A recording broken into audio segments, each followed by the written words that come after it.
මේ ඇවිල්ලා ටැන්සනයිට්. කරාබු ජූඩුවක් ගත්ත ඕනේද? මේවා හදලා තියෙන්නේ එබොනි වුඩ් වලින්. ඔයිල් කටු නෙමෙයි. මේ විදියට ගන්න මේවා අවුරුද්දක් වේලනවා. නැත්තම් යකඩ වගේ හයියයි. අප්‍රිකන් රටවල් වල ජෙම් බිස්නස් කරද්දි මුලින්ම මොකක්ද දැනගන්න ඕනේ? අන් වගේ ජැකට් එකක් දාගෙන ඉන්න ඕනේ. මොකද මේ දවස්වල මෙහි හීතලයි. ඔළුවත් වහන් හිටිය දැන් මම එළියට ආවම ජැකට් එක පාත් කරගත්තා.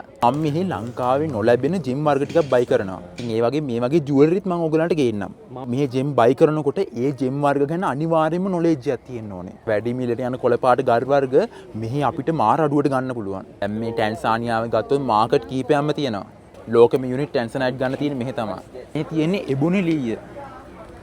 අන් ටැන්සනයිට් බයි කරන වීඩියෝ ඔයගොල්ලෝ බලන්න ඕනේද? ඕනනම් මෙහි ටැන්සනයිට් හම්බෙන පතල් වල බහින වීඩියෝත් මම ඔයගොල්ලන්ට ගේන්නම්. ලෝකේ ජෙම් ඉම්පෝට් කරනකොට එක්ස්පෝට් කරනකොට මා සෑහෙන්න නොලෙජ් එකක් තියෙන්න ඕනේ. ජෙම් කෝස් එකේ ඒ හැමදේම ඔයගොල්ලන්ට කියලා දෙනවා.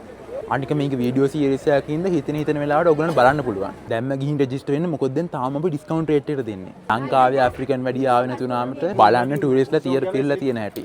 අපේ කෝස් එක බයි කරන ඕගොල්ලන්ට මම ඒක ජෙම් එක්ස්පෝට් කරන්න තායිලන්ත වගේ රටවල් වලට යන්න පුළුවන්. එහෙනම් හැමෝටම ජය වේවා.